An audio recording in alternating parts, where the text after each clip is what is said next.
बहुत पुरानी बात है। एक जंगल में दो पक्के दोस्त रहते थे। एक था गीदड़, दूसरा था ऊंट। गीदड़ काफी चालाक था और ऊंट सीधा सा। ये दोनों दोस्त घंटों नदी के पास बैठकर अपना सुख दुख बांटते थे। दिन गुजरते गए और उनकी दोस्ती गहरी होती गई। एक दिन किसी ने गीदड़ को बताया कि पास के खेत में पके हुए तरबूज हैं।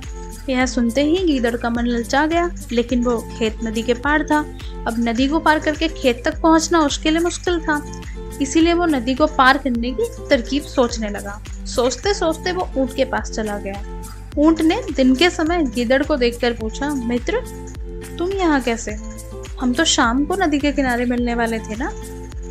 तब गीदड़ ने बड़ी ही चालाकी से कहा, देखो मित्र, पास के ही खेत में पके हुए तरबूज हैं। मैंने सुना है तरबूज बहुत मीठे हैं, तुम उन्हें खाकर खुश हो जाओगे, इसीलिए तुम्हें बताने चला आया।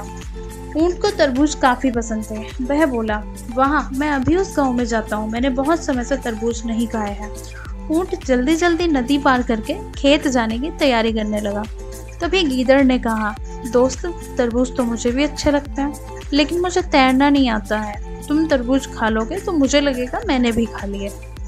ऊंट बोला, तुम चिंता मत करो, मैं तुम्हें अपनी पीठ पर बिठाकर नदी पार करवाऊंगा, फिर साथ में मिलकर तरबूज खाएंगे। ऊंट ने जैसा कहा था वैसा ही किया। खेत पर पहुंचकर गीदड़ ने मन भरकर तरबूज खाए और खुश हो गया। खुशी के मारे वो जोर जोर से आवाजें निकालने लगा। तभी ऊंट ने कहा, तुम शोर मत मचाओ, लेकिन वो नहीं माना। गीदड़ की आवाज सुनकर किसान डंडे लेकर खेत के पास आ गए। गीदड़ चालाक था, इसीलिए जल्दी से पेड़ों के पीछे छुप गया।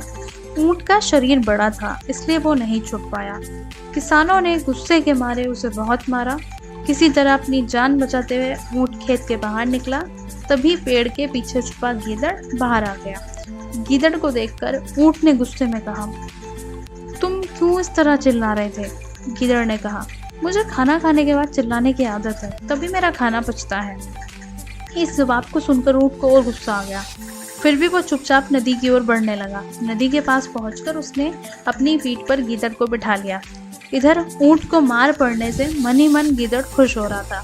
उधर नदी के बीच में पहुंचकर ऊंट ने नदी में डुबकी लगानी शुरू कर दी। गीदड़ डर गया और बोलने लगा, यह क्या कर रहे हो? गुस्से में ऊंट ने कहा, मुझे कुछ खाने के बाद उसे हजम करने के लिए नदी में डुबकी मारनी पड़ती है। गीदड़ को समझ आ गया कि ऊंट उसके किए का बदला ले रहा है।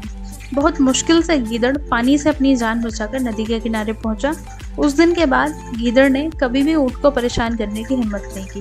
कहानी से सीख यही मिलती है कि चालाकी नहीं करनी चाहिए, अपनी करनी खुद पर भारी पड़ जाती है। जो जैसा करता है उसको वैसा ही भुगतना पड़ता है। अगर आपको ये कहानी पसंद आई हो तो इस वीडियो को लाइक करें और चैनल को सब्सक्राइब करें और इसका